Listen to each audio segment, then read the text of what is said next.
eléctricas es otra historia.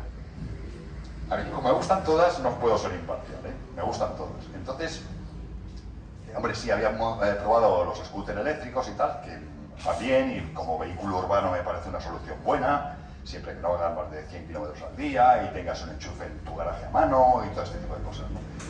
Pero cuando sacaron la Harley Davidson, la LifeWire, Harley Davidson va a hacer una cosa muy curiosa, ya lo veréis con unos años, va a hacer una cosa muy curiosa como empresa, ¿no?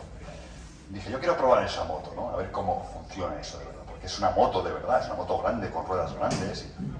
Entonces, bueno, les pedí una Harley, me la llevo, pues, salgo de Madrid, yo iba a 50 kilómetros y nada más salir cuando llevaba 5 o 10 kilómetros dije, ¿llegaré o no llegaré?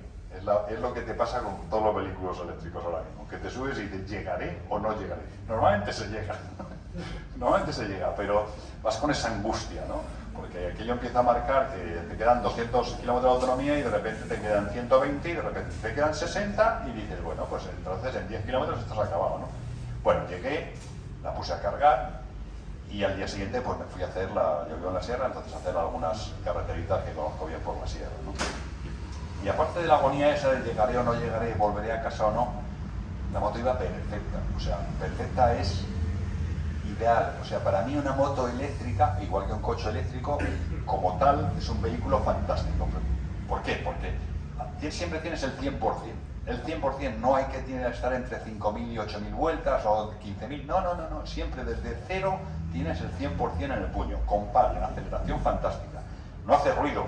Para mí, hombre, no soy de los que me gusta mucho ir a hacer ruido. Esto no hace nada de ruido. Escuchas los neumáticos. Entras en una curva y escuchas los neumáticos como deslizan, ¿no? Y hay otra cosa que eso tardé ya 2 o 3 días en darme cuenta de por qué me gustaba tanto, y era que tú llegas con una moto eléctrica a la entrada de una curva y entonces lo normal, que nos pasa a todos y es lo que hay que hacer, entonces tú entras y antes de entrar dices, bueno, pues aquí bajo 2 marchas, y me meto y luego salgo y tal, y me llevo.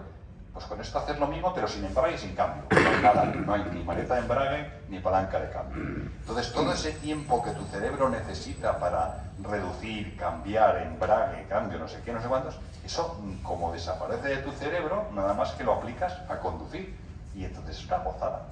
De verdad que es una gozada. Un vehículo eléctrico, una moto eléctrica grande es una gozada, ¿no? Porque eso acelera fantásticamente. Luego, además, los componentes que tiene son buenos, buena horquilla, buen chasis, todas estas cosas, ¿no? De peso anda un poco más de lo normal, pero tampoco es un disparate, y de verdad que te bajas entusiasmado. Y cuando te bajas dices, bueno, ahora viene la parte mala, 8 o 9 horas cargando para hacer 100 kilómetros. No se puede viajar. O sea, con las motos eléctricas todo se puede hacer en la vida, ¿no? Pero no son vehículos todavía para viajar, ¿no?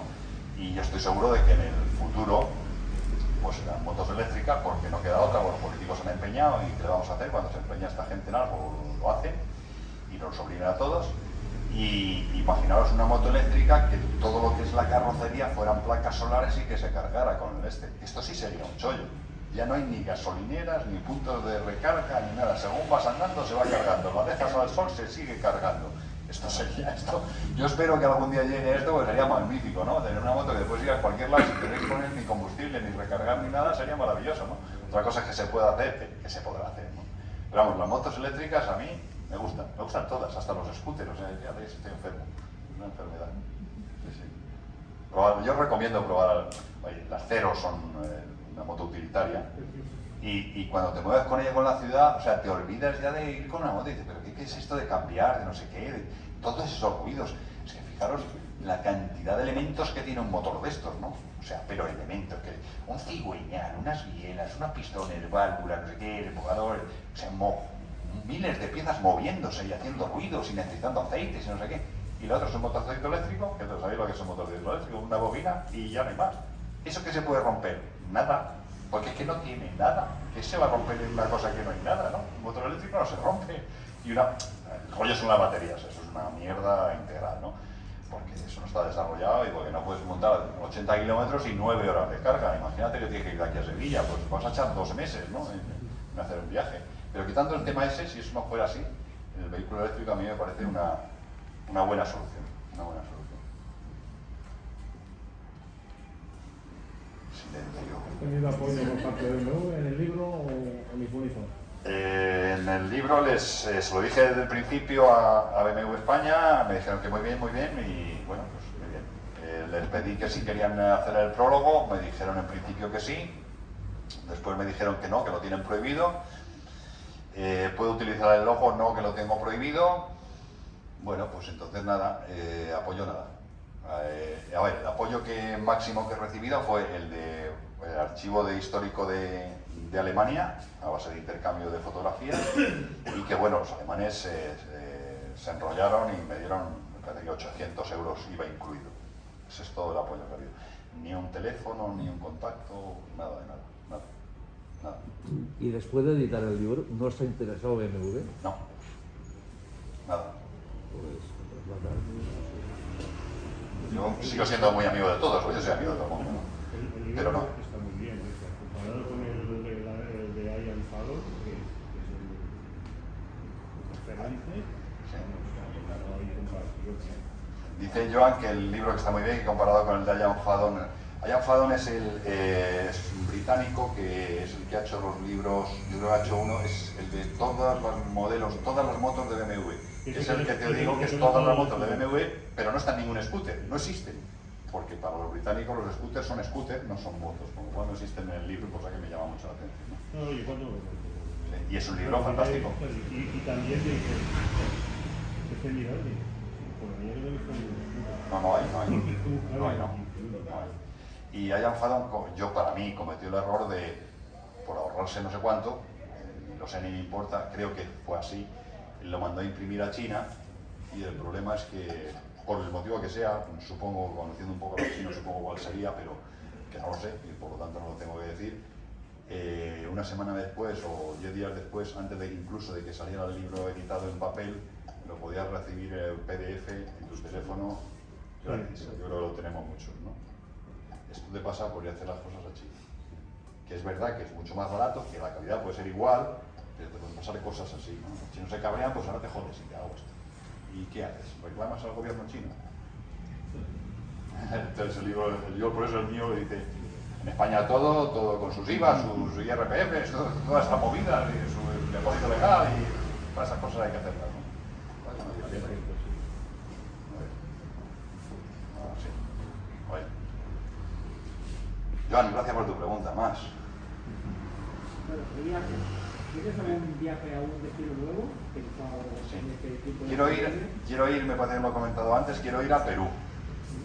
Estoy hablando con mi contacto allí en Perú. Perú es un país que conozco bien, bastante bien. He estado allí 6 o 7 veces. Hola, Arnau, company. He estado 6 o 7 veces en Perú y es un país que me gusta mucho. Incluso estuve viviendo 3 meses en la zona norte, en la zona de la selva. Es un país que me gusta mucho, ¿no? ¿Por qué me gusta? Porque es un país muy variado, ¿no? Pasas de la costa, que es desértica, absolutamente desértica, a la montaña y al altiplano, que estás a casi 5.000 metros, 4.500, no sé qué, y bajas en el mismo día a la selva amazónica. Es un país súper variado. Aquí además, a eso le añades que tiene una historia impresionante, con todo el tema de los incas, Machu Picchu, Lago Titicaca, Valle de los Reyes. No, Valle de los Reyes es el de Egipto, Valle de los Dioses es el de... Sí, de los Reyes es el de Egipto, el de los Dioses es el de Perú. Y es un viaje muy completo, ¿no? Es empezar en Lima, en la primera etapa llegar hasta Nazca. Nazca es el sitio donde están las líneas estas que dicen que han pintado los marcianos y tal. Eso hay que verlo en avioneta, por la mañana temprano, es volar por encima de las líneas para ver las líneas, luego subir, remontar los Andes, parar en un sitio que es el Cañón del Colca, que es más profundo incluso que el del Colorado, luego ir al lago Puno, Titicaca, el lago Titicaca en Puno, coger una lanchita para ir a ver las islas de los Uros, que son estos que viven en las islas flotantes estas de Cáñamo, de Totora, y luego ir bajando hacia Perú, o sea, hacia Cuzco, dormir la primera noche en el Valle de los Dioses para coger el trenecito con el que te llevan a Aguascalientes, que es de donde se sube a Machu Picchu. Ese es un día completo para hacer eso con el tren, subir a Machu Picchu, estar todo el día por allí y bajarlo con el tren, y al día siguiente ir a Cuzco, que también merece la pena, justifica mucho el viaje a Cuzco. Y luego hacer Ayacucho, toda la zona donde Sendero Luminoso hacía desastres y ahora está muy tranquila. Y ya acaba en Lima. Es un viaje de 11, 12 días más o menos y yo creo que todo lo que es el sur de Perú lo tocamos y lo vemos. Perú necesitaría vidas para conocerlo, ¿no? Como todos los... Es un país muy grande también, ¿no? Me gustaría al norte, que es otra cosa que diferente, pero quiero ir a Perú. En cuanto lo sepa te digo las fechas. Y a vosotros también. ¿Vale? En Japón también estabas mirando algo, ¿no? ¿Perdón? Japón, ¿no estabas...? Sí, Japón ahora cuando estuve con los Juegos Olímpicos lo vi. Y entonces, los Juegos Olímpicos se curran mucho. Bueno, está por ahí mi hija, ya puede decir que los horarios son de 1 de la mañana a 11 de la noche y mañana tenemos suerte porque en vez de ser a la 1 de la mañana cuando te recoge el autobús, te recoge a las 2 de la mañana y entonces qué bien que nos dormimos una hora más. Pero bueno, entre los Juegos Olímpicos y los Paralímpicos había 10 días, prácticamente 10 días libres, en los que si yo me volvía desde Japón a España entre vuelos, no sé qué, que salía el vuelo más tarde, que el otro había que cogerle antes porque tenía que estar antes de que empezara, no sé qué, total, podía estar 2 días o 2 días y medio, 3 días como mucho en casa, para volver a Japón y volver a tener que hacer todo el proceso que hicimos para ir a los Juegos Olímpicos, PCR, autorización del gobierno chino, digo del chino japonés, y estar otra vez encerrado. Entonces me quedé allí y tuve una semana para conocer el país de forma libre, ¿no? Le pedí una moto a los de BMW de Japón, me la dejaron, ¿cómo está? Una GS 40 aniversario, y ya tenía todo preparado, poquito equipaje para irme hacia el sur, hacia Yokohama y hacia las zonas interesantes que había en el sur del país. Y tal como salgo del hotel se pone a llover como si no hubiera mañana y se pegó toda la semana entera lloviendo. Entonces llegué a Hamamatsu, como a 500 kilómetros al sur de Tokio, y allí, bueno, al día siguiente amaneció lloviendo y dije, si es que me voy a dar un ostión por una autopista de estas y no veo nada, porque además dices, bueno, llueve no pasa nada, o sea, no es que me moje en la moto ni que me moleste, ¿no? Una cosa es que estaba bastante peligroso, las carreteras, incluso las autopistas las empezaban ya a balizar porque había muchas bolsas de agua, etcétera. Y el problema no era ese, el problema es que dice, bueno, pues voy a Fuji, que lo conocía más o menos, como habíamos estado en los juegos, pues conocía las carreteras, digo, bueno, pues voy yo de forma libre y me lo paso. Entonces llego allí a la entrada del Parque Natural de Fuji y no, señor, está cortado. ¿Pero por qué está cortado? No se puede subir al monte Fuji. ¿Por qué no se puede subir? Porque llueve. A ver, pero llueve y ¿qué pasa? Porque llueve. No, es que llueve y es peligroso para usted. Pregunto, ¿y los demás parques naturales? No, si llueve los cortamos todos. Bueno, pues entonces me voy a Legoland. Digo, ya está, bien, al lado de Hamamatsu, Legoland, voy allí. Antes de llegar, miro, cerrado. ¿Por qué? Porque llueve. Joder, Dios. A ver, es un país tan desarrollado que todo está prohibido. Entonces tú tienes un perrito en tu casa. Tienes un perrito y entonces dices, bueno, pues saco mi perrito a la calle. No. Tú sacas tu perrito a la calle. Así. Le llevas hasta el sitio donde tiene que hacer sus cositas. Le plantas allí. Haces sus cositas, le recoges, coges tus cositas y te vuelves para casa. El perro no puede ir por la calle caminando. Entonces, dices, bueno, ¿por qué? Hombre, porque hay gente que le molesta lo del perrito, entonces lo mejor es llevarla así. Bien, está muy desarrollado, ¿no? Todo está prohibido. ¿Paro la moto aquí? No, la moto tiene que estar en el aparcamiento de motos que está perfectamente señalizado, pero está allí. ¿Y no puedes dejar la moto? Aquí. No. Entonces, bueno, pues giro aquí. No puedes girar aquí, porque eso está prohibido. Todo está prohibido, ¿no?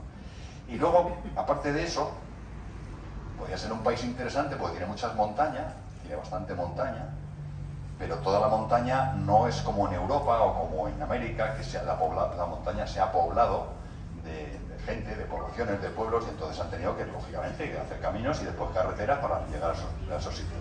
No, en Japón toda la población está en los valles.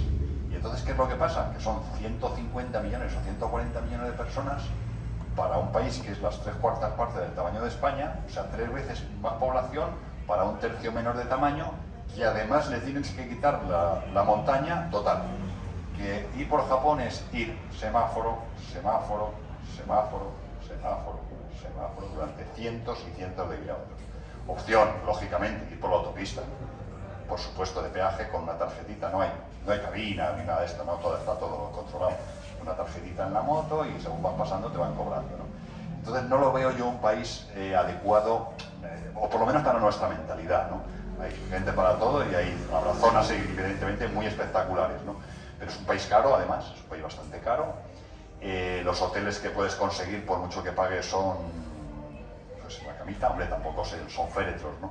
Pero son muy chiquititos, en el cual tienes que dejar la moto 3 manzanas más allá porque la moto no se puede aparcar en la puerta del garaje porque está prohibido, todo está prohibido. Entonces, no es un país que a nosotros, por lo menos a mi mentalidad, nos guste mucho, ¿no? Luego también quizás esté un poco deformado por el sudeste asiático, que me gusta mucho, y yo pensaba que Japón pues iba a haber mucho templo, y los hay, sí, claro, hay un templo magnífico aquí, con 3 rascacielos alrededor que dejan aquello que dices, pobre gente, ¿no? Esta gente no... O un jardín muy bonito con el templo en el centro, como la moto, ¿no? ¿No os habéis dado cuenta que nunca hay fotos de motos con el templo detrás en Japón? Porque es que no puedes parar la moto allí, porque no te dejan, y porque además está dentro de un jardín que no puedes entrar, puedes peatonal. Entonces, pues, para nuestra mentalidad no lo veo un país muy... Aparte de que el vuelo es carísimo y los hoteles son carísimos y la comida, que nunca sabes lo que te comes, pues también es carísima. La comida es buena, ¿no? La comida es buena. Si tuvieras que planificar un viaje ahora, ¿qué zona o qué país dirías por aquí estaría bien? Si tuviera que planificar un viaje, ¿qué zona o qué país estaría bien? A mí hay zonas del mundo que me gustan mucho, ¿no? Cada una por un motivo. En general me gustan casi todas, y repetiría a casi todas, ¿no? Incluso a Pakistán, que es terrible, pero aún a Pakistán repetiría. Por ejemplo, ¿por qué a Pakistán? Pues porque en el norte de Pakistán, en el que está la montaña del Karakorum, que el Karakorum con Himalaya son las montañas más bestias del planeta, o sea, pero con mucha diferencia, ya verás, cuando lo veréis, cuando estéis por la Pamir y todas estas cosas, que yo tengo un amigo que es geógrafo, es Arturo Martínez de Pisón, está ya jubilado y ha hecho, se ha dedicado profesionalmente a la geografía, ¿no? Aparte de explicarla, le ha encantado siempre viajar, he viajado bastante con él, por China sobre todo, y entonces me dice uno de esos días allí en una hoguera de campamento y tal, estábamos allí y dice, mira, si tú conoces los Pirineos, dices, joder, qué grandes montañas, ¿no? Qué bonitas montañas, y es verdad, es verdad. Pero claro, si luego de los Pirineos te vas a los Alpes, dices, hombre, los Pirineos están bien, pero los Alpes ya son unas montañas más montañas, ¿no? Bueno, pues si después de los Alpes te vas a los Andes, dices, joder, los Alpes están bien, pero claro, los Andes, las distancias, los tamaños, todo es otra cosa. Bueno, y ya cuando por fin te vas al Himalaya Karakorum, dices, es que todo lo demás son colinas. Y es verdad. O sea, no es que sean colinas, hay que decir que la sensación del Himalaya, y a mí rodar por toda esa parte de Tíbet, Himalaya, el Pamir, todas estas cosas, en cuanto a montaña, me parece de lo más bonito y de lo que más me gusta para montar en moto, ¿no? Me gusta mucho Latinoamérica porque son como nosotros. Entonces tú vas por, no sé, vas por China y oyes a la gente y no te enteras de nada. ¿Qué te vas a enterar? De nada. Pero vas por Bolivia y te enteras de todo lo que dicen, ¿no? Y además es una cultura similar a la nuestra, ¿no? Cristiano, no sé qué, occidental o como le quieras llamar, ¿no? Y piensan de una manera muy parecida a la nuestra. Entonces, de Sudamérica me gusta mucho. Concretamente Colombia es un país muy bonito para montar en moto. Muy bonito para montar en moto. Ecuador tiene para moto de enduro o moto de trail también muchos atractivos, igual de la costa a la montaña, al Amazonas en el mismo día. Perú me gusta mucho, Argentina está muy bien, pero lo que es la parte pegada a la cordillera, o sea, la parte que hace frontera con Chile, porque es que dice, bueno, pues venís a Buenos Aires y nos vamos a la cordillera, ya, pero es que ir desde Buenos Aires a Bariloche son 2000 kilómetros por una planicie que los monegros son divertidos. Entonces, pues es un poco soso el país en general. La parte de la montaña no. Chile es un país bonito, muy bonito en el norte, desierto de Atacama, y en el sur los glaciares. En el medio es como si fuera por aquí, entre Barcelona y Madrid, o entre Barcelona y Valencia. O sea, industria, casas, viviendas, una cosa muy normal, ¿no? Muy normal para nosotros. Y un país que me gusta mucho es Nueva Zelanda, por ejemplo, está al otro lado del mundo. Nueva Zelanda, sobre todo la isla sur, es muy bonita. Muy poco tráfico, muy poco tráfico, que tiene su riesgo el no tener tráfico. Tiene su riesgo al conducir por la izquierda, porque si el conducir por la izquierda en cualquier país que se conduzca por la izquierda no es ningún problema, ¿no? En la moto no hay ningún problema. En un coche te das cuenta, porque claro, si llevas el volante al otro lado es otra cosa, es otra cosa, ¿no? Pero en una moto no tienes ese problema y puedes ir perfectamente. Solamente hay un inconveniente, que el primer día no te va a pasar, porque estás a la izquierda. El segundo día, a la izquierda, ya te acuerdas menos. El tercer día, bueno, ya vas como más relajado y ya sabes que por la izquierda no pasa nada. Y 4 o 5 días después resulta que vas por una carretera, tienes que parar y en vez de parar en la izquierda y otro lado, pues el bar o lo que sea, o el hotel está a la derecha. Entonces ya tú llegas y paras a la derecha. Paras a la derecha y al día siguiente o al rato o cuando tengas que salir, sales, miras, no viene nadie y por dónde te vas, si no viene nadie, por la derecha. Eso pasa continuamente. Pasa y eso es peligroso. Si hay tráfico no hay problema. Si hay tráfico no hay problema, porque tú te asomas y, hostia, es verdad que no me acordaba, y te pones. Pero si no viene nadie, pues te vas por la derecha. Pero, eso pasa. Y bueno, en general hay países muy bonitos, ¿no?, en el mundo para montar en moto. Yo creo que de todos los países que yo conozco para montar en moto, el más bonito con diferencia es España. Para mí, por lo menos es así. En español, claro, naturalmente. Pero aparte de eso, ¿no? En el mundo, tú coges el mundo entero, el globo entero, y dices, bueno, pues del 45, del 50 para el norte, ¿cuántos meses se puede montar al año? 2, 3, por nieve. Lo mismo sucede con el sur. Vale, muy bien, pues entonces eso lo quitamos. En el centro, alrededor del Ecuador, alrededor del Ecuador, hostia, se hace un calor siempre y unas humedades por lo general que no es agradable montar en moto, ¿no? Aparte de los países que están alrededor del Ecuador, pues tampoco tienen mucho desarrollo por lo general, ¿no? Y entonces, ¿qué te queda? Pues la franja norte, que es donde está España, Italia, Francia, al sur de Francia, etcétera, y la del trópico de Capricornio al sur, ¿no? Ahí no hay países con infraestructura suficiente para disfrutar bien de la moto, o sea, poca hotelería, mala comida por lo general, ese tipo de cosas, ¿no? Y entonces te quedas, pues eso, te quedas con España, Italia y no sé qué. Y dices, bueno, y dentro de todo eso, países que entiendan la moto, porque en Estados Unidos se venden muchas motos. Todos sabemos que en Estados Unidos se venden muchas motos, ya, pero venden motos como el que vende lavadoras o el vende batidoras. En Estados Unidos hay 3 batidoras, 5 lavadoras y 3 motos en el garaje. ¿Y para qué tienen las motos? No, porque hay que tener motos, ¿no? No porque la vaya a usar, sino porque es otro elemento más de consumo. Si te gusta un poquito, te compras una moto, la tienes allí para estar. Por eso en Estados Unidos es un chollo comprar motos usadas, porque normalmente no están usadas, ¿no? Normalmente están, tienen años, pero no están usadas, ¿no? Y entonces, países que tengan una conciencia de moto, o sea, aquí en Barcelona mucho más, ¿no? Nadie se asombra por ver una moto. O sea, tenga la edad que tenga la persona, sea niño, mayor, señora, lo que sea, todo el mundo entiende lo que es una moto, sabe lo que hay. Luego además tenemos muchos campeones del mundo en todas las especialidades, porque se ha invertido mucho en eso, federaciones, marcas, empresas, clubes, todas estas cosas, pasión motociclista. ¿Y eso pasa en dónde? En España y en Italia. Y no pasa en el resto del mundo. En el sudeste asiático, que me encanta, sobre todo Tailandia, Birmania también, pero está menos desarrollado, o sea, Birmania, Myanmar, y Tailandia o Vietnam, hay muchas más motos que aquí, pero son motos de transporte personal, o sea, son motos pequeñitas para ir al trabajo, ¿no? Que yo le digo a muchas a empresarios o grandes empresarios o políticos, les digo, gracias a la moto vivimos como vivimos, y claro, está desvariando, porque claro, me gustan las motos, todo el centro de la moto, y digo, a ver, ¿qué teléfono tú tienes en el bolsillo? Pues mira, tengo este teléfono, ¿sabes? Está fabricado tu teléfono, y el ordenador de tu casa, y el no sé qué. La mayor parte de esas cosas están fabricadas o en China o en el sudeste asiático. ¿Por qué pueden fabricar esas cosas? Porque la gente va a las fábricas y va en una motito. Porque es imposible movilizar una empresa que tiene 50.000 trabajadores, mover 50.000 personas en transporte público cuando cada uno vive en un sitio es inviable. No puede ser el transporte público. Y entonces, el transporte individual económico, ¿cuál es? La moto. Pero claro, los países, si fueran planos todos como Holanda, pues el bici, vale, ya, pero es que los países no son planos. Entonces necesitas un vehículo de transporte personal. Y esos son las motitos. Y esos son los que, gracias a eso, se está fabricando lo que tenemos todos en prácticamente todos los sitios, ¿no? Y bueno, yo creo que el sudeste asiático es otro lugar. El norte de Tailandia, por ejemplo, es un lugar excepcional para la moto de carretera, muy bonito. Poco tráfico, por la izquierda, eso sí. Poco tráfico, muy poco tráfico. Y luego, debido a las condiciones geográficas y climatológicas que tiene el país, que es el monzón, o sea, no se debe ir al sudeste asiático en época de monzón, que es el verano, en julio, agosto, septiembre, porque está todo el día lloviendo, ¿no? Y esto, ¿qué es lo que pasa? Que eso favorece que haya una vegetación y unos bosques muy bonitos, ¿no? Pero claro, si vas fuera de lo que es el monzón, que es un tiempo más o menos seco, ¿qué pasa? Como llueve tanto, hay muchas, ¿cómo le llaman? Deslizamientos, ¿no? Entonces, claro, si haces un talud en una carretera, lo normal es ir para ir de aquí a aquí. Bueno, si tengo que cortar un poquito esta montaña, pues me corto, hago un talud, como vemos en todas las carreteras, ¿no?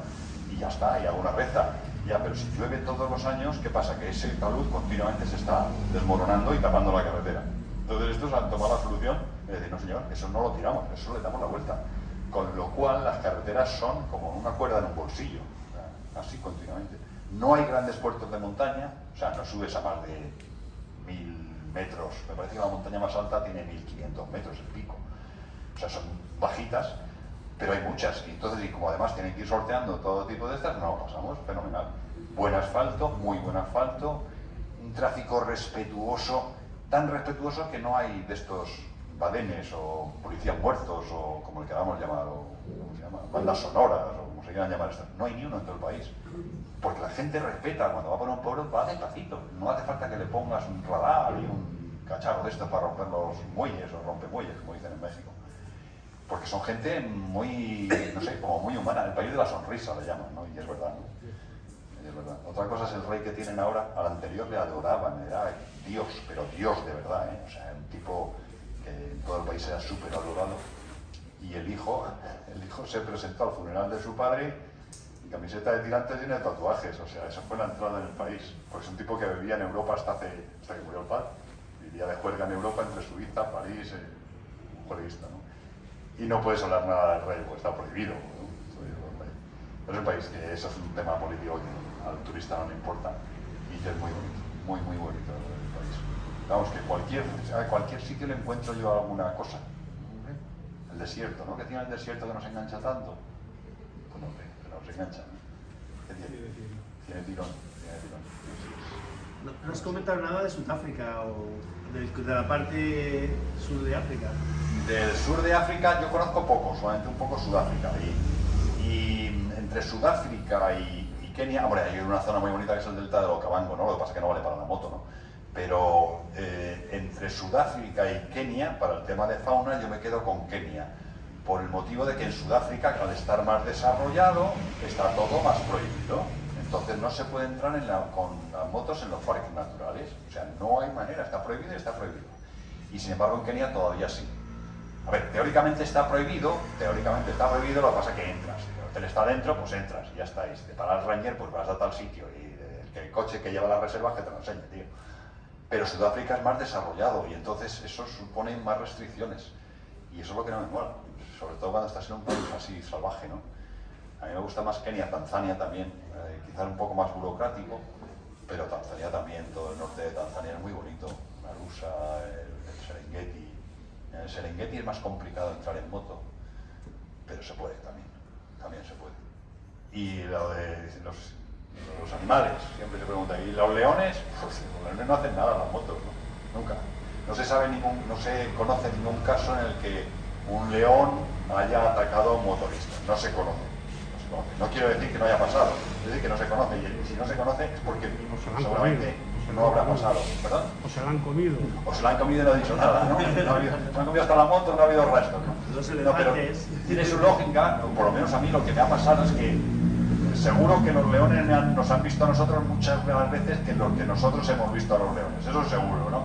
Pero las veces que yo los he visto y que están allí tumbados, digo, hostia, los leones, entonces te dan la vuelta para aquí y si están muy cerca, a veces se me ha pasado de ir, no verlos y ver que se levantaban y se van. ¿Por qué? Pues porque un trasto que hace ruido, que echa un olor desagradable, con una cosa llena de colorines encima, eso seguro que no tiene que estar bueno. O sea, no, eso seguro que no tiene que estar bueno, tío. O sea, es raro y por lo tanto lo dejan, ¿no? Otra cosa son los leopardos. El leopardo no es que te ataque cuando vayas en la moto, ni mucho menos, ¿no? Pero sí puede pasar, y eso se han dado casos, en los que tú vas por la sabana y hace calor y entonces la acacia, que son tan bonitas y tal, quedan tan estéticas, ¿no? Pues entonces, y te paras allí debajo de la acacia, ¿no? Y claro, si no tiene la precaución de mirar a ver si está arriba el leopardo, pues el leopardo dice, coño, me trae el Uber la comida a casa, pues me la como. Claro, entonces no te va a comer, pero te puede liar una muy gorda, ¿no? Te puede liar. Entonces eso sí se han dado casos, ¿no? De que se haya tirado el leopardo encima de algún motorista, eso se ha dado el caso.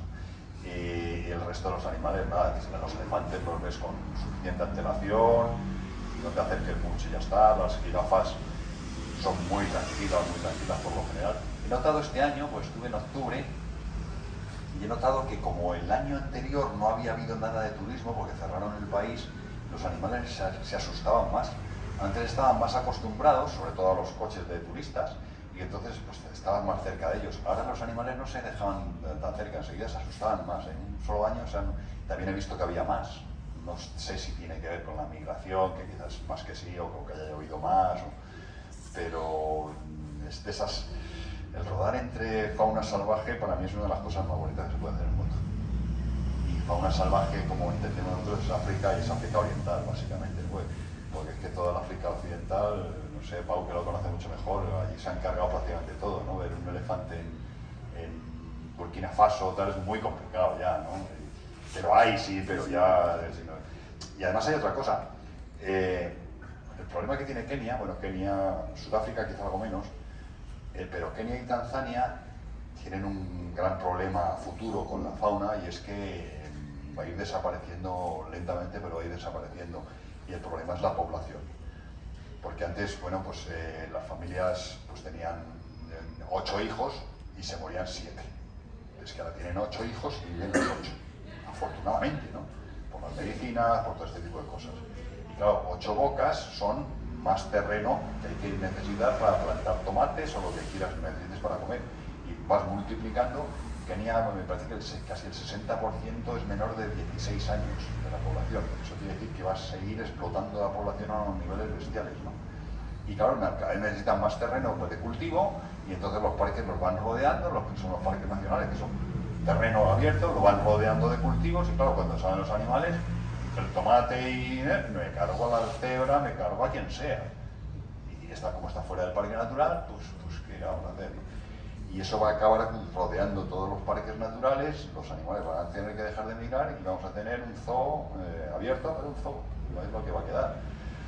Y bueno, ahora esta última vez que estaba era muy curioso porque con el tema este del COVID y tal, pues claro, dices, joder, pues les damos vacunas a toda África y se pongan vacunas y que... Porque es un problema mundial, no es un problema nuestro solo, ¿no? Es un problema mundial. Y entonces los negritos allí decían, no, nosotros no nos vacunamos. ¿Pero por qué? Pero, tío, que esto es bueno, así no te mueres. Eso es un invento de los blancos para que no tengamos hijos. Entonces, ante eso, ¿qué van a hacer? Pues bueno, pues a lo mejor le viene mejor a los animales, porque se morirán más. Pero no, por muchas vacunas que mandemos allí, si no quieren vacunarse porque eso es un invento de los blancos para que no tengamos hijos, pues no se lo van a vacunar. Y es que no. Nosotros, bueno, la gente que yo trato, que tratan más con occidentales, a regañadientes se les han puesto todas las vacunas, pero en su pueblo no se les ha puesto nadie. Entonces, bueno, pues es malo para nosotros porque tarde o temprano esa gente lo va a seguir transmitiendo, pero es bueno para los animales porque se van a morir más de esa gente y van a necesitar menos terreno, ¿no? O sea, que siempre hay un equilibrio ahí muy difícil de controlar. Más cositas. Y nosotros estábamos intentando, para acercarnos más cerca de casa, Sí. los que solo tenemos 15 días, Sí. y nos deja la Portugal. Y nos deja la mujer. Portugal. Oye, yo te voy a hacer otra propuesta, que supongo la conocerás y nos puedes servir. Nos deja la mujer y con ella en moto, Irlanda. Sí. Si te llevas siempre el traje de agua completo, bien. Bueno, según cómo Sí, te toque Irlanda. Galicia o Asturias, se puede pasar. Irlanda es muy bonito. Lo que pasa es que las el probabilidades son más en Irlanda que en Galicia. El manillar va al revés, está bien. Eso también es verdad, ¿no? Eso también es verdad. Irlanda es un país muy bonito, ¿no? Y otra cosa que os recomiendo mucho a todos, si no habéis ido nunca, es el Tití de la isla de Man. Eso es un espectáculo. Yo, mira que ya van, pues tendría 40 y tantos años cuando fui y ya sabía algo de motos, ¿no? Y yo no sabía que corrían tanto las motos hasta que las vi allí. O sea, tú vas a un gran premio y hostia, las motos corren a 300, sí, pero pasan por allí, ¿no? Claro. Pero en esto te pasa por aquí, o sea, pero por aquí, ¿eh? Y claro, una moto a 300 por aquí, y dices, joder, ¿cómo corre? Claro, lo que pasa es que Es un espectáculo. tienes que ir 2 años adelantado. Sí, hay que ir mínimo un año, reservar el alojamiento, incluido el camping, porque se llena y es muy limitado, claro. Pero no es solamente el TT, la semana esa del TT, no son solamente las carreras que puedas ver, es que hay pruebas de Honda, de Yamaha, de Suzuki, de Kawasaki, de BMW, de todo. Todas las marcas tienen allí test ride para eso. hay campeonatos de motocross, hay campeonatos de enduro, hay campeonatos de thruster, hay todo lo que puedas imaginarte alrededor de la moto en esa semana está allí en la Isla de Man. Un ambiente internacional increíble, muy bonito. Las policías, los años que yo he estado, había muchos alemanes y entonces la policía patrullaba una moto británica que era una acción, y un tipo alemán, un policía alemán vestido de alemán con su BMW de Alemania. Las parejas eran mixtas, porque si había un problema con un alemán, pues era el alemán, si era un inglés, pues era el inglés, ¿no? O sea que hay un ambiente fantástico, muy bonito. Y este año se retoma, este año creo que las va a ver, si no se tuerce la cosa las habrá, y han quitado la categoría de eléctricas, que era buenísimo eso de las categorías eléctricas, porque si una moto ya te da un susto y el otro que no oye más que...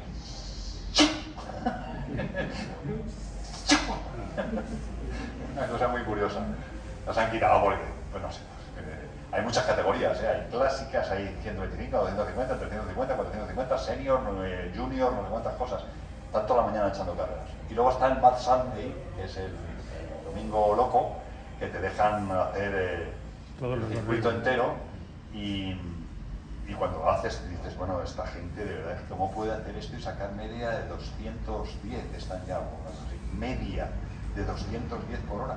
Pues sí hay que atravesar 4 o 5 pueblos, pero que van a 40, o sea, pues son esquinas de calle, o sea, no, por mucho que sepas no puedes correr más. O sea, que quiere decir que el resto de la montaña van a 300, pues sí, van a 300 o 400, no sé. Es muy bonito el TC. Y Irlanda, muy bonito, Irlanda es un país. Y Escocia, Inglaterra no tanto porque tiene mucha densidad de población, entonces es muy urbano todo, ¿no? Pero Escocia, que es mucho más natural y tal, tiene el problema tiene que es Escocia, y es el viento y la lluvia. Y el viento es viento, no es tontería, es viento. Pero muy bonito, las single roads, que le llaman, que son carreteritas muy estrechitas, en algunas zonas para apartarte, para que cuando se cruzan los coches y eso. Muy bonito, lo que pasa es que igual, mono de agua todo el día. Sí. Ahora, si te sale el sol, te pilla un día de sol brillantes en Irlanda, es espectacular, porque brilla la hierba, ¿no? Está siempre mojada y brilla, muy bonito. Europa en general es bonito, ¿no? A ver, Europa lo bonito son, España al margen, pues son los Alpes, naturalmente. Y luego otra zona que me gusta bastante es la zona de Rumanía, con todos los bosques que tienen, de Drácula y todas estas cosas. Eso en otoño es espectacular. Los colores de Rumanía, de los montes de Bojana Brasov, aquella zona es muy bonito. Pero claro, los días son más cortos, pero la naturaleza de los Alpes rumanos, que lo llaman, son muy bonitas también. Y otros países así en Europa chulos, todo lo que son los Alpes, con todos los países que congregan. Cabo Norte es muy bonito, la zona norte especialmente.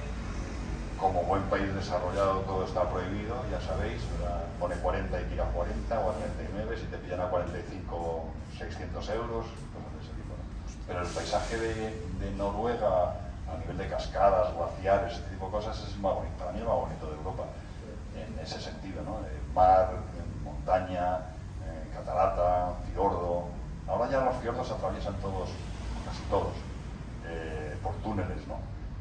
Yo subí a Cabo Norte la primera vez en el año 89 o 90 y poco, y el fiordo era pues de aquí al otro lado de la calle y lo veías allí y decías, joder, está ahí al lado, ¿no? 40 kilómetros para allá y 40 para acá, y te pegabas 2 horas o hora y media en estar allí. Claro, veías el mapa y decías, pero si no avanzo.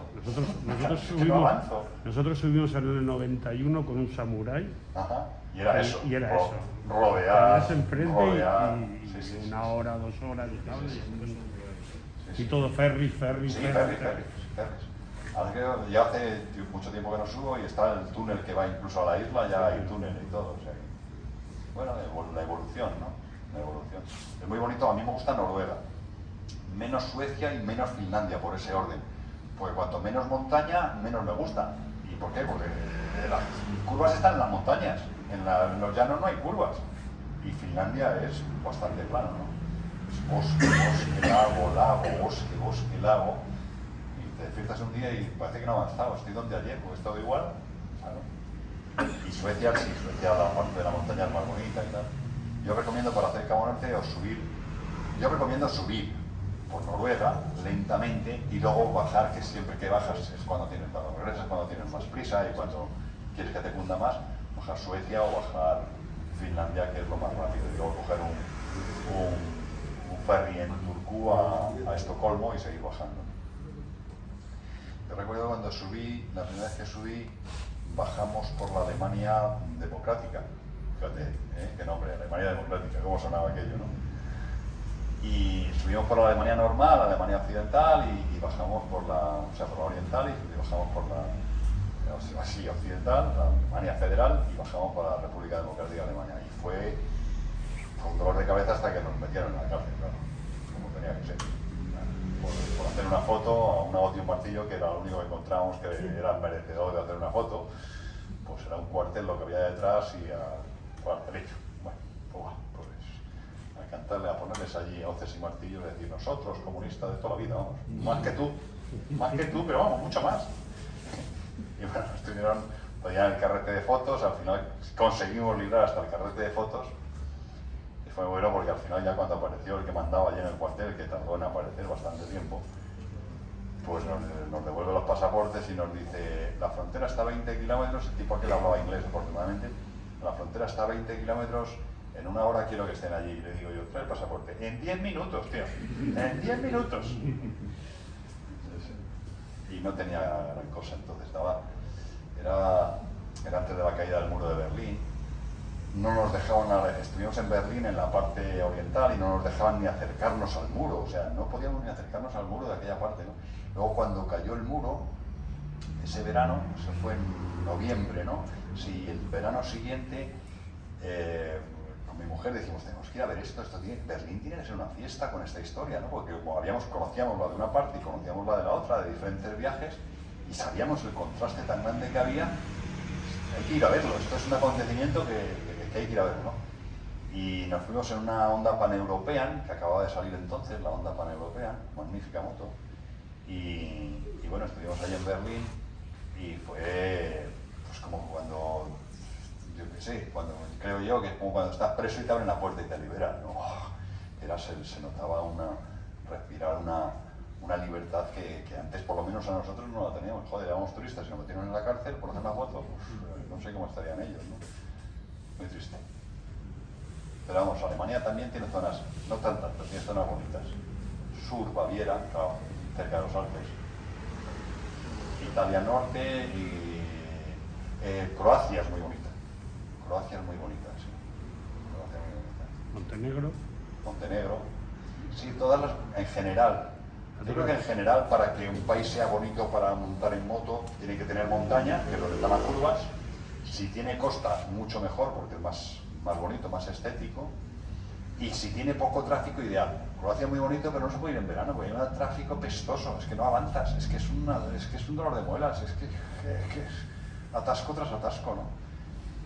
Pero fuera de esas temporadas es muy bonito, lo que era la antigua Yugoslavia. La antigua Yugoslavia. Todavía queda algo de Yugoslavia. Sí. ¿Entonces estaba en la antigua Yugoslavia? Antigua Yugoslavia. Sí, sí. Bueno, entonces lo bueno que tenías, no pedían visado, pero sí tenías, con el pasaporte entrabas en un país y ya está, trasladabas todo el país, ahora hay no sé cuántos países. Sí, Ahora que has contado esto de Yugoslavia, yo al principio de los 80 entré a Yugoslavia desde Austria. Y cuando entré yo llevaba un casco, un jet, para hacer la ciudad, para hacer touring. Lo llevaba cogido al asiento. Me para la policía y me dice que dónde está el que usa ese casco. Digo, no, vengo solo. No puede ser. Dice, no, ¿dónde está el otro? Con linterna ya de noche, con linterna mirando por allá. Que no hay nadie, nos retuvieron 3 horas allá, porque había otro. Llamadas por teléfono, retención del pasaporte, no había manera. Y al final nos dejaron pasar, llegamos a Trieste, que llegamos a las 12 de la noche a Italia. Paramos en un pueblecito pequeño, yo en aquellos tiempos, paramos en un pueblo en las motos, la gente que había allí se queda mirando. Claro. Motos, tú. Le decimos que somos de Barcelona. Barcelona. No puede ser tan lejos. Mallorca. No sé. Italianos, no, pues no tienen ni puta idea, Claro. ni Barcelona, ni Claro. Mallorca, Claro. ni nada, tío. Claro. Eran bichos raros allá pasando en moto por aquellos pueblos, tío. Sí. Solo que teníamos esa sensación Yo me parece que fue con la R70, sí, con la 70 no, era con la 90S ya, con la Daytona.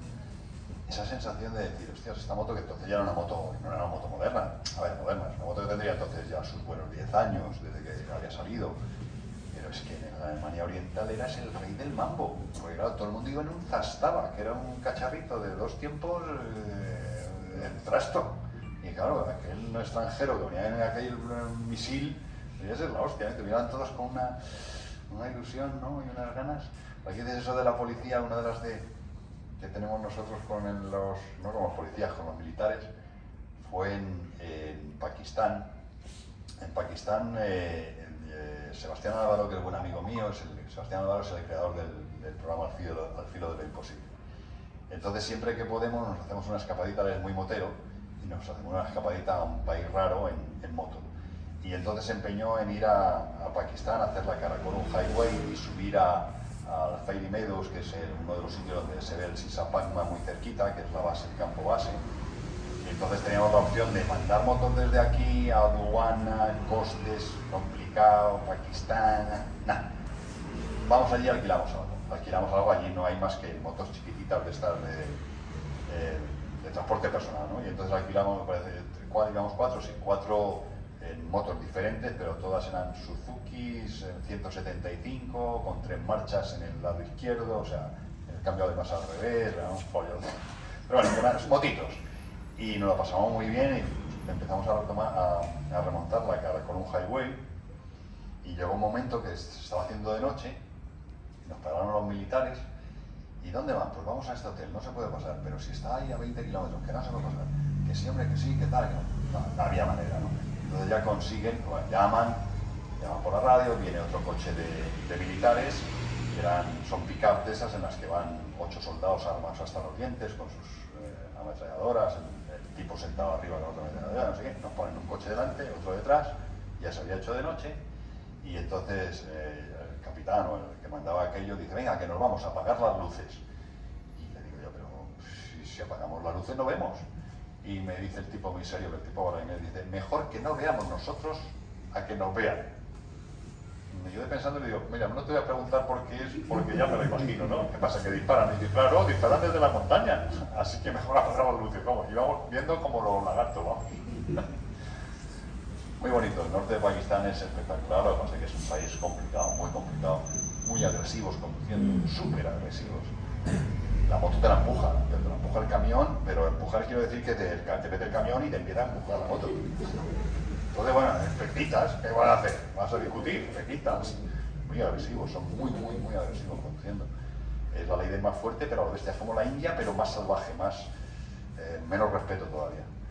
Pero claro, tiene unas montañas que son muy bonitas, ¿no? El K2, el Sisapagma, el Nanga, hay montañas allí. Estás durmiendo en algún valle de esos a 4.000 metros de altura y todas las noches, bueno, todos los días, lo que pasa es que por el día no lo escuchas, ¿no? Pero estás escuchando continuamente derrumbes. Las montañas se están derrumbando, son tan modernas que la placa indostánica está empujando, pues el Himalaya crece y claro, crece y se está derrumbando. Es verdad que se está creciendo, pero también al mismo tiempo se está desmoronando, ¿no? Es impresionante, las montañas de allí. Por eso cuando decían, no, van a llegar los americanos a Afganistán y van en 2 días. Y el que conozca aquello dice, ni en 2 días, ni en 2 años, ni en 200 años. Si es que un tipo vive allí, el otro vive allí, el otro vive allí y el otro vive allí. ¿Y para qué te sirve un caza? Te gira uno a uno. Y claro, uno a uno, pues te van cazando uno a uno como los conejos. Claro, si tienes que subir por una pendiente así. El tipo vive allí. No te vas a tirarte piedras. Y es que sabe dónde esconderse, tú no. Y no conseguirás nunca dominar. Además es un país en el que cada valle se ha peleado históricamente con el valle de al lado. Y vas a llegar tú y me vas a decir que me meto un papel en un cacho de plástico y me manda el de al lado. Venga, hombre, ¿qué estás contándome? Entonces es complicado, muy complicado, pero muy bonito. Bueno, más cositas. Y las vueltas ciclistas, ¿qué te ocupabas tú? Eso es otro capítulo interesante. En las competiciones ciclistas, yo empecé en el año 83. Nos llamó televisión, porque cuando andábamos viajando por todo el mundo, resultó que la Unión Ciclista Internacional aquel año tomó la decisión de que ya no se podían utilizar coches para filmar, Porque claro, meter un coche en una carrera ciclista para filmar es un coche con el portón de atrás abierto, el operador de cámara atado con unos cinturones y allí. Entonces, ¿qué pasaba? Cuando había un ataque de los corredores, se aceleraban, pues claro, el coche se lo comían, desvirtuaba la carrera, que si te has llevado, que si estás molestando, prohibidos los coches. Entonces, bueno, ¿qué se puede hacer? Hacerlo con motos. Entonces, bueno, Televisión Española nos buscó y estuvimos, yo hice 27 vueltas a España, me parece. Y bueno, en aquel momento el ciclismo estaba muy en alto y empezamos en Baleares, Andalucía, Valencia, luego me parece que venía Semana Catalana, luego Asturias, luego Volta, no me acuerdo bien el calendario, era toda España. Y hubo un año que estuve como 230 días fuera de casa y era terrible, porque era, claro, palmabas una carrera con otra, ¿no? También es verdad que era una época en la que convivías con los corredores, aparte en la carrera, ¿no? Aparte en la carrera que tú estás viendo, ¿no? Yo he tenido el privilegio de estar mucho con Indurain, con Perico, que siguen siendo grandes amigos, ¿no? Muchos de aquella época, pero en una época en la que es verdad que había mucho doping, eso es cierto, había mucho doping, y aquello... Pero bueno, tenía una cosa buena y es que tú llegabas, pues no sé, a Zamora. Llegabas a Zamora y entonces la carrera, la etapa acababa en Zamora y toda la vuelta ciclista, es decir, todos los corredores, todos los equipos, todos los medios de comunicación, que tampoco éramos tantos, nos quedamos todos en Zamora. Joder, ¿a dónde ibas a ir? Pues a ningún sitio. Pero ahora empezaron a hacer autovías por España y aquello cambió. Claro, entonces de repente llegabas a Soria y yo acababa en Soria y decía, Soria, casa, mañana vengo.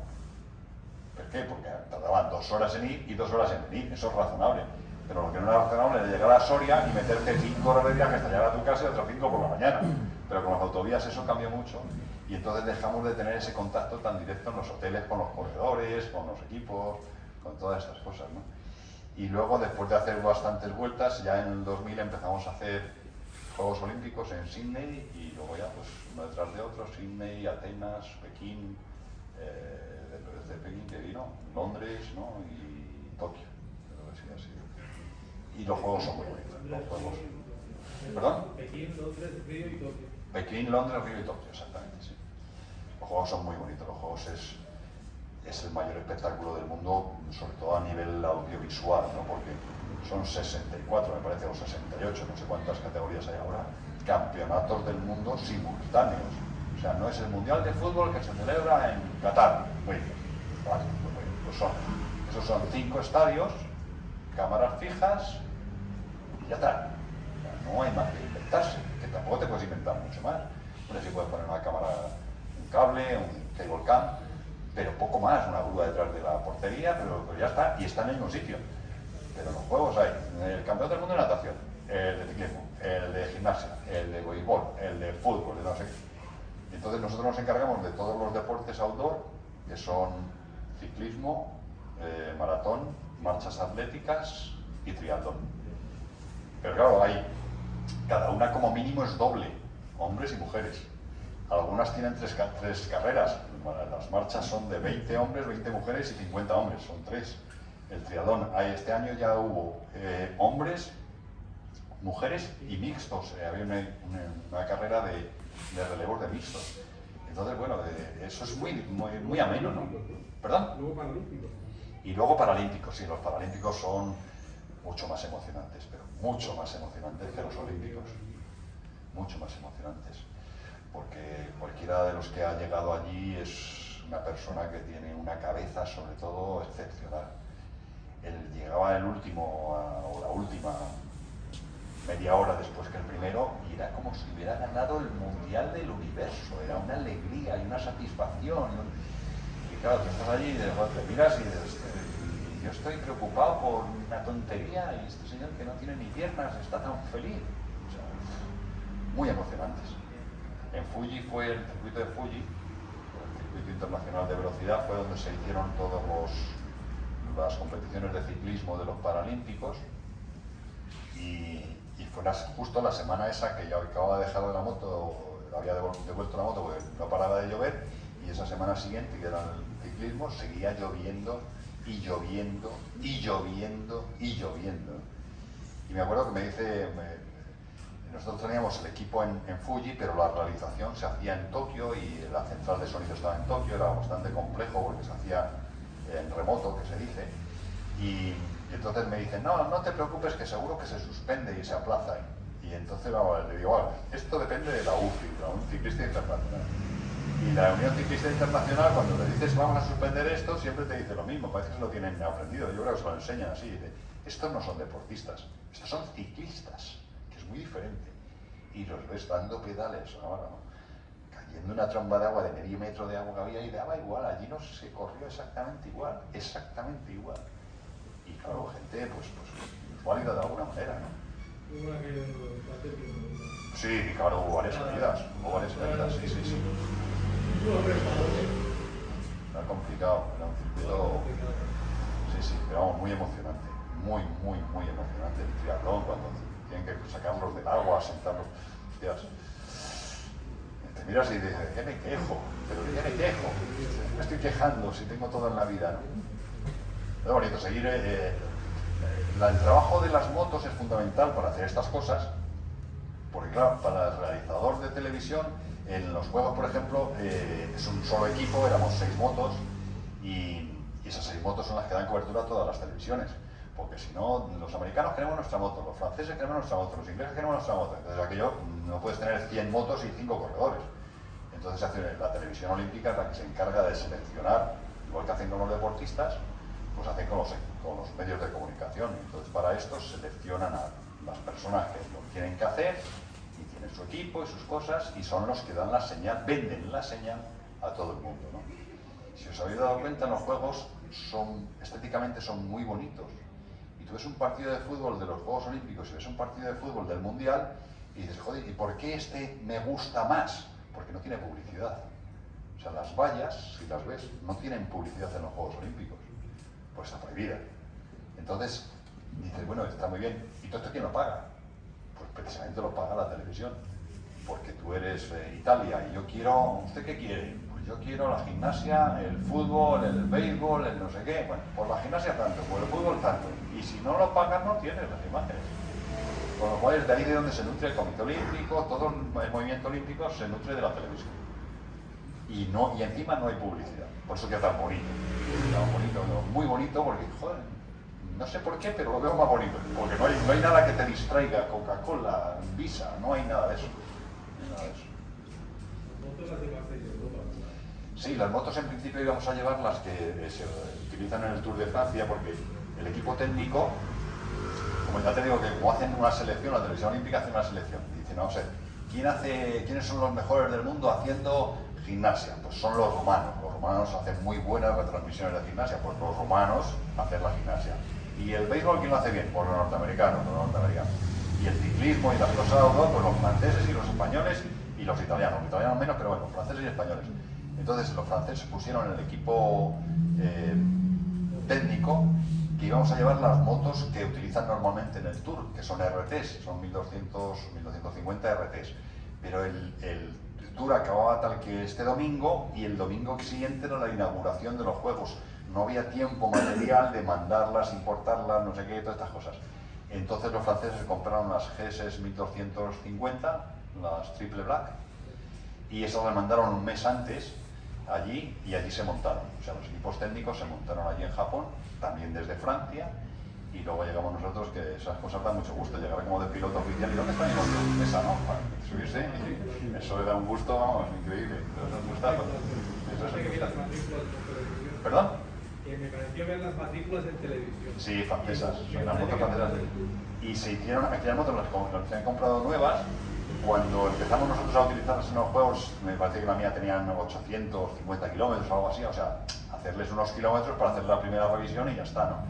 Y luego se hicieron con ellas los olímpicos, los paralímpicos, y se volvieron a traer a Europa y hicieron la París-Roubaix, la carrera de ciclismo París-Roubaix, esta la hicieron y luego ya vendieron las motos. Y esas motos debían tener 3.000, no llegarían ni a 4.000 kilómetros. Y todo además de muy tranquilo, ¿no? de competición. Y esa es la historia de las motos, más o menos. Se mandan allí y era muy curioso porque en casa del herrero cuchillo de palo, ¿no? En Japón, en vez de Hondas o Yamahas o no sé qué, había BMWs, ¿no? No había BMW. Sí, sí. Eso sí, con todos los logotipos tapados. Ojo, aquí se ve un logotipo en la tele. Eso vale Y si no era, además, como no era el vehículo oficial era Toyota. Si hubiera sido Toyota la moto, pues no hubiera pasado nada, ¿no? Y como pasó, por ejemplo, en Londres el vehículo oficial era BMW y entonces las motos no les taparon los logotipos. Pero en los demás sitios sí. Vamos, hasta el cárter que no se ve también se tapa, ¿no? Todo, se tapa todo. No, que nadie, no vaya a ser que se vea y lo vean 1.000 millones de personas. No. Más. ¿Qué libro que tienes aquí estoy leyendo España Moto? Espérame. Esto lo vamos a sortear. Si te parece bien. Si te parece bien. Lo que no sé cómo lo vamos a hacer. Vaya, ¿cómo lo hacemos? Dime. El libro de BMW, ¿hay algún modelo del que te haya sido muy difícil encontrar? ¿Encontrar el qué, perdón? Que haya sido más complicado que las demás. No, más o menos todas las mismas, ¿no? He mirado en las webs oficiales del archivo de BMW de Alemania, que es donde tiene la información fiable, y si se han equivocado, pues ya no se puede hacer otra cosa, ¿no? Pues su información. Pero de todas he sacado... Me extraña que no haya... No, quizás lo que más me costó... Y uno del club, el Salvador Estrino. Sí, quizás lo que más me costó fue encontrar fotos en alta resolución Y me extraña que no haya venido porque es muy amigo de él. no de estudio, sino de acción o en exteriores de las primeras motos. ¿Por qué? Pues porque la película donde se hacían la foto era muy mala. Entonces, por mucho que digitalices, claro, o lo falseas mucho, artificialmente, o tienes una foto muy baja calidad, ¿no? Eso fue quizás lo que más trabajo nos costó.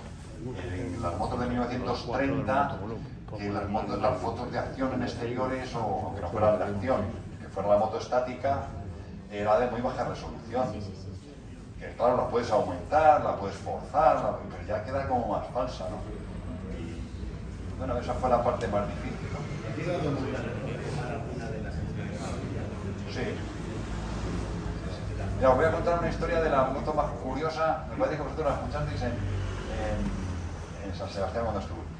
¿Sabéis cuál es la moto más copiada de la historia de la humanidad? Copiada, quiero decir, esta moto la hacemos igual. La R11. La R11 era la moto que tenían los alemanes antes de empezar a desarrollar la R75. Pues tenían la R11 y la R12. Bueno, pues la R11, antes de empezar la Segunda Guerra Mundial, como todas las grandes potencias sabían que se iban a dar de hostias el mundo, pues necesitaban comprarse coches, motos, aviones, de todo para el ejército, ¿no? Lo mejor, queremos lo mejor, el mejor coche, el mejor avión, militares, ¿no? Y entonces, bueno, ¿y cuál es la mejor moto que para estas cosas? Pues entonces la R11, un trasto de la hostia, entonces válvulas laterales, pero bueno, era lo mejor que había, ¿no? Y esta moto alemana, bueno, entonces los americanos compraron motos de esas, no se sabe bien cómo, hay muchas leyendas, pero bueno, el caso es que compraron unas motos de esas, las mandaron a Estados Unidos y le dijeron a Harley: queremos una moto como esta, fabricarnos una moto como esta, o por lo menos que tenga tanta resistencia como esta, ¿no? Porque ellos tenían el motor bicilíndrico en V de toda la vida de Harley Davidson, y el problema que tienen esas motos a nivel militar es que cuando hace mucho calor, pues el cilindro de atrás, como era refrigerado por aire, se achicharraba, se fundía el motor. Y luego además la cadena, era una cadena de transmisión normal y corriente, y en la arena se jodía la cadena, mucho mantenimiento, mucha logística, mucho rollo para el ejército, ¿no? Entonces, bueno, pues le dieron las R11 a Harley Davidson, y la respuesta de Harley Davidson fue: esto está muy bien, lo único que podemos hacer es copiarlo. Y lo copiaron, pero lo copiaron literalmente, ¿no? Lo único que le cambiaron fue el puño de acelerador, que decidieron que en vez de tener el puño de acelerador en el lado derecho, lo debería tener en el lado izquierdo, porque así de esa manera podía disparar con la mano. Pero era el único cambio. Entonces hicieron 1000 unidades de una Harley Davidson que se llama Harley Davidson XA, Harley Davidson for Army. Y las hicieron y nunca las mandaron a ningún frente ni a ninguna guerra, ¿no? Y bueno, son unas motos cotizadísimas en Estados Unidos, 1000 unidades, no se hicieron más. Y es una BMW copiada, lo que pasa es que pone Harley Davidson. Los rusos, antes de la Segunda Guerra Mundial, igual, una moto, no sé qué. Entonces llegaron a un acuerdo con los nazis del pacto este de Molotov, en el que los alemanes les daban tecnología y los rusos les daban trigo y les daban cosas, ¿no?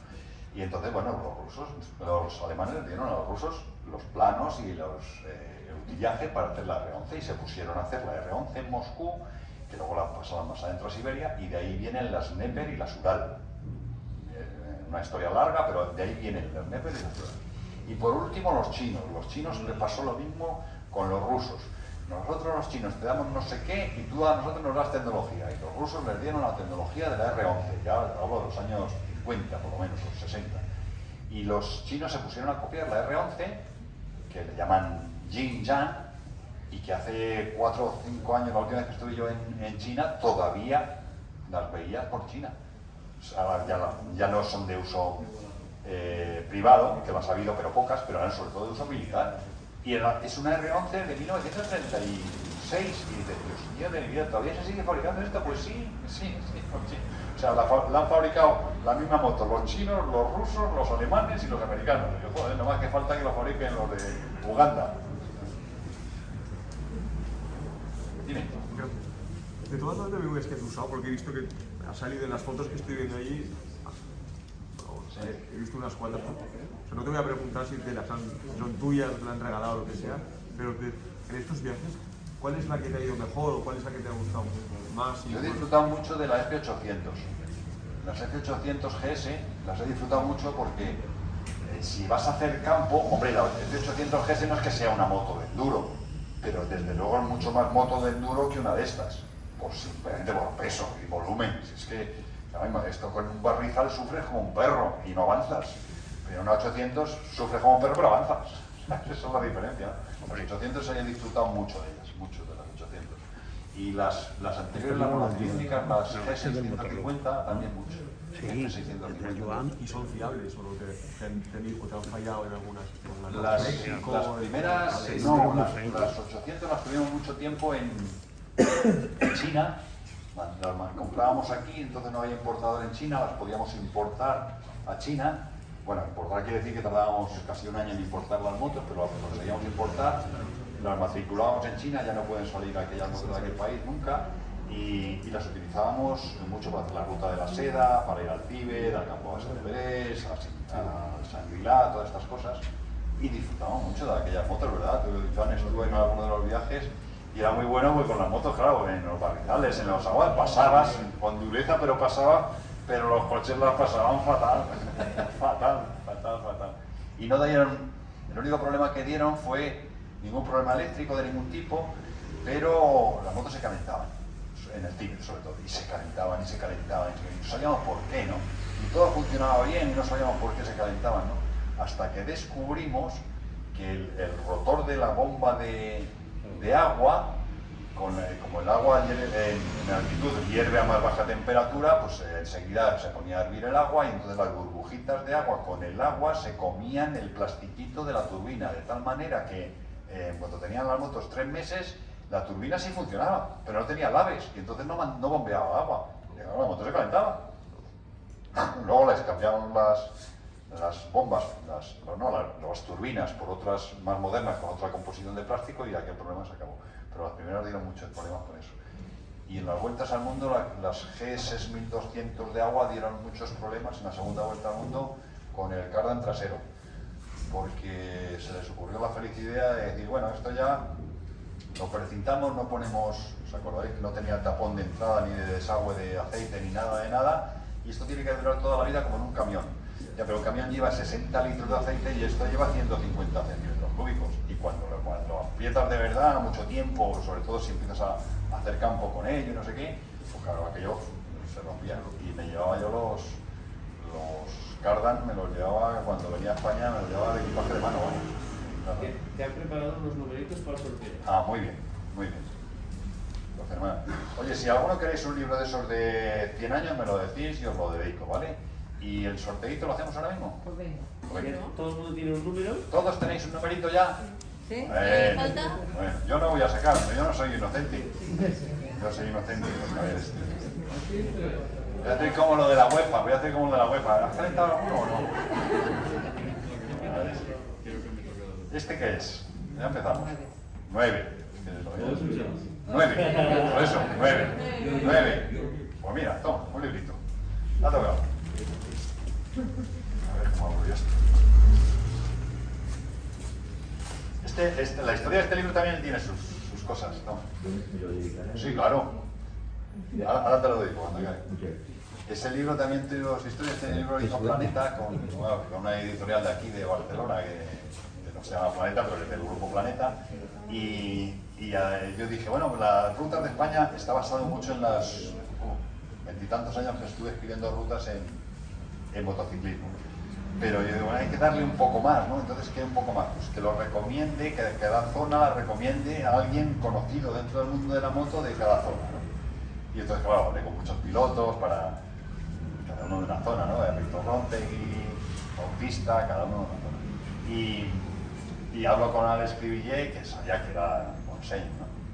Y yo, cuéntame alguna del Montseny. Bueno, me contó algunas de esas que no se pueden escribir. Le digo, pero vamos, Alex, esto no lo puedo escribir. O sea, ¿cómo me puedes contar que te subías en una Striker sin casco en pleno invierno y te hacías el Montseny en 20 minutos? Tío, esto no lo podemos poner. Cosas divertidas, cosas divertidas. Otro numerito.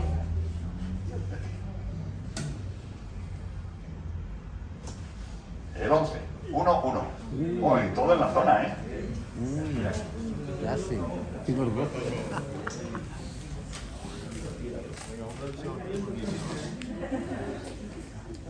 Está ahí la cosa, ¿no? Está ahí la cosa. Ahí Vamos, la vamos. derecha. Quedan 1, 2, 3, 4. Espera que cogí.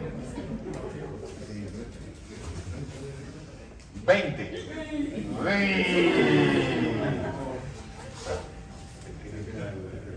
Hay que enseñar el recibo. Hombre, lo creemos. Si nadie protesta es porque no hay otro.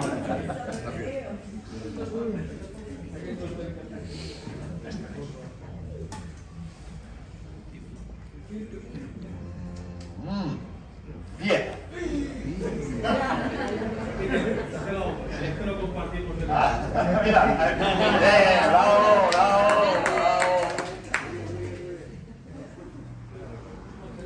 Eso es solidaridad motera, claro que sí. 12. Sí. Ya lo tengo, hace tiempo. También, verdad que tú lo tienes. Muy bien, Paco. Muy bien, Paco. Muy bien, Paquito. 22. 2-2. ¡Ey!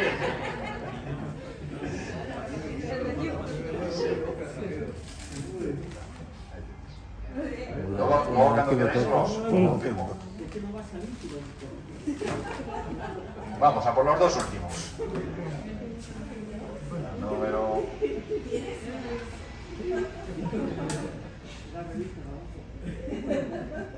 ...19.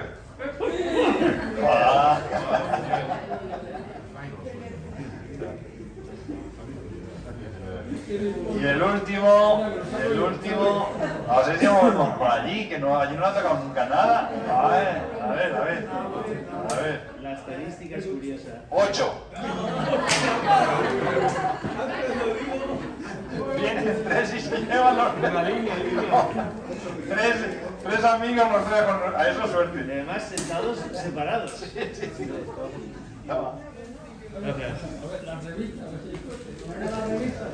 Las revistas, ¿qué revistas?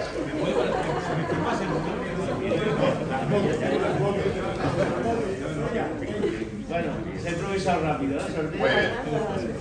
Bueno, pues si tenéis alguna cosa más, si queréis algún libro me lo decís, los que tengáis os lo firmo y todas esas cosas. Y gracias a todos por vuestra asistencia. Y recordad que si tenéis que alquilar una moto, Pau, Pau.